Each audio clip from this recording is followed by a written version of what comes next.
الحمدللہ رب العالمین والصلاة والسلام علی سید الانبیاء والمرسلین۔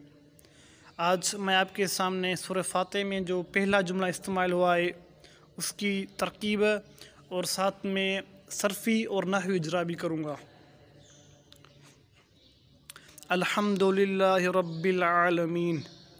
الحمد یہ صیغہ اسم مصدر ثلاثی مجرد صحیح اسباب سمع یسمع۔ ترکیب کے حوالے سے الحمد یہ مبتدا واقع ہو رہا ہے۔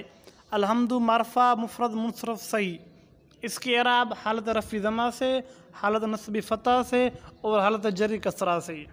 الحمدللہ للہ لام حرف جارہ، لفظ اللہ موصوف۔ لفظ اللہ اس میں علماء کرام کا اختلاف ہے۔ بعض علماء کہتے ہیں لفظ اللہ یہ اسم جامد ہے، اور بعض علماء کہتے ہیں یہ لفظ اللہ اسم مشتق ہے۔ اکثر علماء کرام کہتے ہیں لفظ اللہ اس میں جامد ہے۔ لفظ اللہ اس کے اعراب حالت رفع ضمہ سے اور حالت نصب فتح سے، حالت جر کسرہ سے آئے گی۔ لفظ اللہ موصوف، ربی مضاف۔ ربی یہ صیغہ اسم مصدر ثلاثی مجرد مضاف ثلاثی اسباب نصر ینصر۔ ربی اس کے اعراب حالت رفع ضمہ سے، حالت نصب فتح سے اور حالت جر کسرہ سے۔ عالمین یہ مضاف الیہ ہے۔ رب اپنے مضاف الیہ سے مل کر بنے گی صفت اول۔ الرحمن صیغہ واحد مذکر صفت مشبہ ثلاثی مجرد صحیح، اور الرحمن مرفوع مفرد منصرف صحیح، اس کے اعراب حالت رفع ضمہ سے، حالت نصب فتح سے، حالت جر کسرہ سے آئے گی۔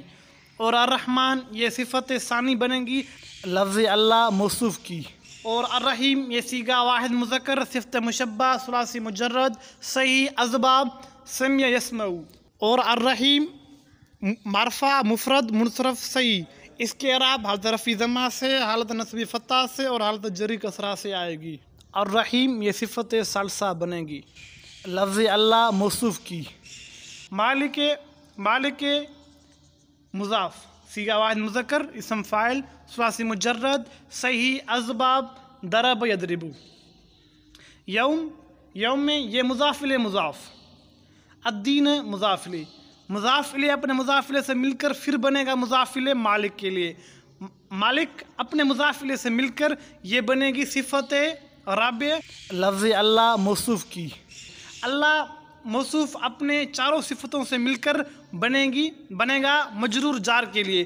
جار اپنے مجرور سے مل کر بنے گی ظرف مستقر متعلق ثابتن۔ ثابتن اسم فاعل، اس میں ہو ضمیر فاعل۔ اسم فاعل اپنے فاعل اور ظرف مستقر سے مل کر شبہ جملہ اسمیہ ہو کر یہ بنے گی خبر۔